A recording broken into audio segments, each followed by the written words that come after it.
Hello, welcome to 5th Generation Hobby Shop and shout out especially kay Sir Ace ng Batangas. Sir, welcome to 5th Generation Hobby Shop. So ito na po ang inyong unit, Double Bell John Wick 4 Fit Viper. So ito siya sir, the John Wick 4 Fit Viper by Double Bell. So ayan. Ito yung kanya magazine, 30 rounder. Ito yung kanyang Continental card. Ayan. Ito yung extra loading nozzle. Ito naman yung gold coin ni John Wick. Ayan. Ito naman yung cleaning rod. Okay, so double purpose ito. Pwedeng panlinis, pwede rin panundot ng bara, ng bala. Okay, and then si Double Bell, meron siyang kasamang hard case. Ayan, ang hard case. Sa Double Bell lang ang meron. Sa WE, wala. Sa AMG, box. Okay, so this is the magazine. Lagyan lang natin ng gas.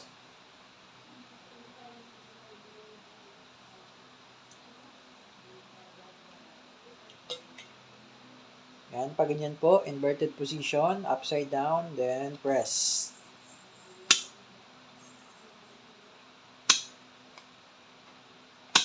Okay. 3 segundo lang po, and then, lagyan natin ng bala.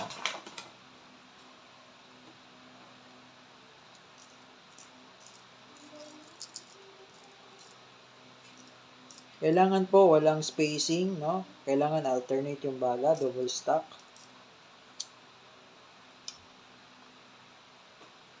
Okay. So, ito po yung matatanggap nyo, sir. And then, meron kayong free na BBs. Ito yung BBs. Ayan. Airsoft BBs. 4,000 shots. 0.23 grams. And of course, yung kanyang gas. Green gas. Yung kanyang hangin. Standard power, number 12. Okay. And, syempre, yung Fit Viper.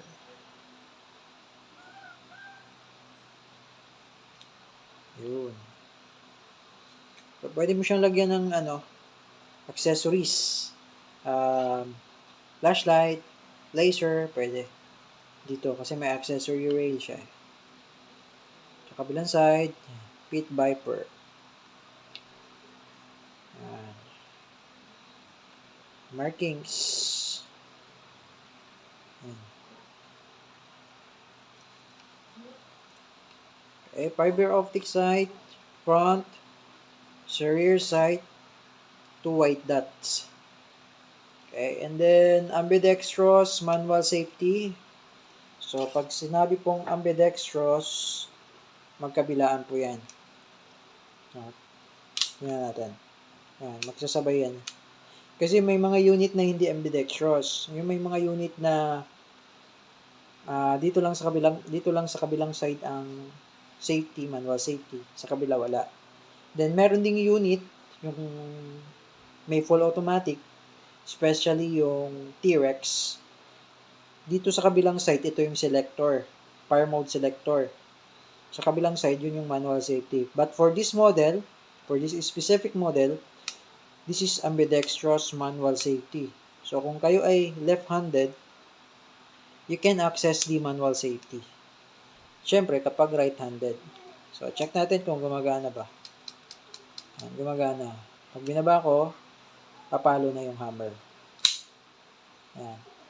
And then, yung beaver tail safety, ito. Ayan, may purpose po yan kaya gumagalaw yan. Kasa ko, no? Ayan. Pagkasa ko at hindi yan nadidiinan, kahit kalabitin mo man, ayan, pansinin nyo sir, yung hammer hindi pumapalo. Ayan. Pag dininan ko, palo na siya. Okay? So, ayan kasi yung beaver tail or grip safety niya. Okay? Grip safety.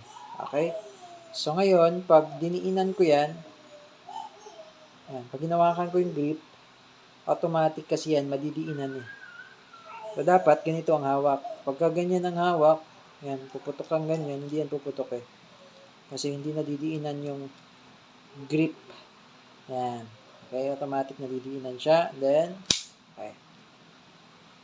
So, now, magte-test part tayo. Okay, Sir Ace ng Batangas, testing, John Wick 4, Pit Viper. O, ayan. Okay. Ready to fire? Firing!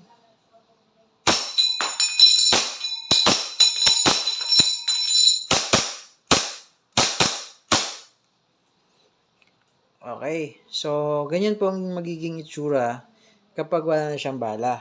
So, mag-open slide po ang tawag dyan. So, ang gawin nyo po, release the magazine. Press nyo lang tong mag-release. Yan. And then, pag ibabalik yung slide sa original position, ibaba nyo lang tong slide, stop, slide, release. Itong part na to. Pero mas maganda, alalayan nyo yung slide. Yan. Baba nyo yung part na yan, and then release. Para hindi agad siya mapudpud. Pwede naman siyang ganyan din. Yan, pwede ganyan. Kaso, pagkatagalan, mapupudpud yung ating slide, stop, slide, release. Okay, so yan po, Sir Ace ng Batangas, sir. Okay, 100% in good condition na po ang inyong unit. Ayan, if you have more question po, message lang sa aming page, 5th Generation Hive Shop. Thank you, sir, and have a nice day po.